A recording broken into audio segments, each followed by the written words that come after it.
ഓരോ ദിവസവും നിർണായകമായ വിവരങ്ങളാണ് പുറത്തു വരുന്നത്. അത് അവിടെയുള്ള ഭാരവാഹികളെ ഓരോരുത്തരും സംശയത്തിന് മുന്നിൽ നിർത്തുന്നതാണ്. Mathrubhumi news big breaking. Sabarimala സ്വർണ്ണപ്പാളി വിവാദത്തിൽ അടിമുടി ദുരൂഹത.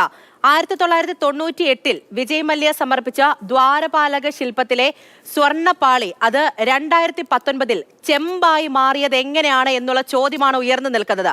30.3 കിലോ സ്വർണമായിരുന്നു അന്ന് ഉപയോഗിച്ചത്. ഈ ദ്വാരപാലക ശില്പങ്ങളിലടക്കം ഈ സ്വർണ്ണപ്പാളികളാണ് പൊതിഞ്ഞത്. പക്ഷേ 2019 ഈ സ്വർണ്ണപ്പാളികൾ ചെമ്പ് പാളികളായതിന് പിന്നിൽ പ്രവർത്തിച്ച അട്ടിമറി എന്താണ് എന്നാണ് ഇനി അന്വേഷിച്ചറിയേണ്ടത്.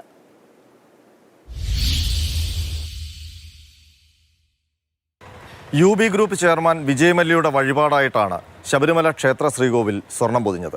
1998 സെപ്റ്റംബർ 4-നാണ് സ്വർണം പൊതിഞ്ഞ ശ്രീകോവിൽ തിരുവിതാംകൂർ ദേവസ്വം ബോർഡിന് സമർപ്പിച്ചത്. തമിഴ്നാട്ടിലെ ക്ഷേത്രങ്ങളുടെ മാതൃകയിലായിരുന്നു സ്വർണം പൊതിഞ്ഞത്. ശ്രീകോവിൽ സ്വർണം പൊതിയാൻ 30.3 കിലോ സ്വർണമാണ് ഉപയോഗിച്ചത്. ചെമ്പ് തകിടുകൾക്ക് മേൽ സ്വർണ്ണപ്പാളികൾ പൊതിയുകയായിരുന്നു. 12 പാളികൾ വീതമാണ് പൊതിഞ്ഞത്. അതായത് ചെമ്പിൽ ഇലക്ട്രോപ്ലേറ്റ് ചെയ്ത് സ്വർണം പൂശുകയായിരുന്നില്ല, മറിച്ച് യഥാർത്ഥ സ്വർണ്ണപ്പാളികൾ കൊണ്ട് ശ്രീകോവിൽ പൊതിയുകയായിരുന്നു എന്നർത്ഥം. ഇനി ശ്രീകോവിലിൽ എവിടെയൊക്കെയാണ് സ്വർണം പൊതിഞ്ഞതെന്ന് നോക്കാം.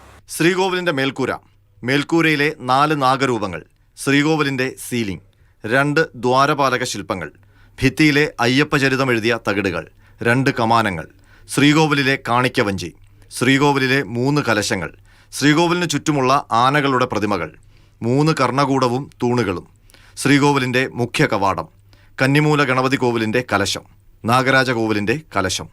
ഇത്രയും സ്ഥലത്താണ് വിജയ് മല്യ സ്വർണം പൊതിഞ്ഞത്. അക്കാലത്തെ മാതൃഭൂമി പത്രത്തിൽ വന്ന വാർത്തകളിൽ ഈ വിശദാംശങ്ങളെല്ലാം ഉണ്ട്.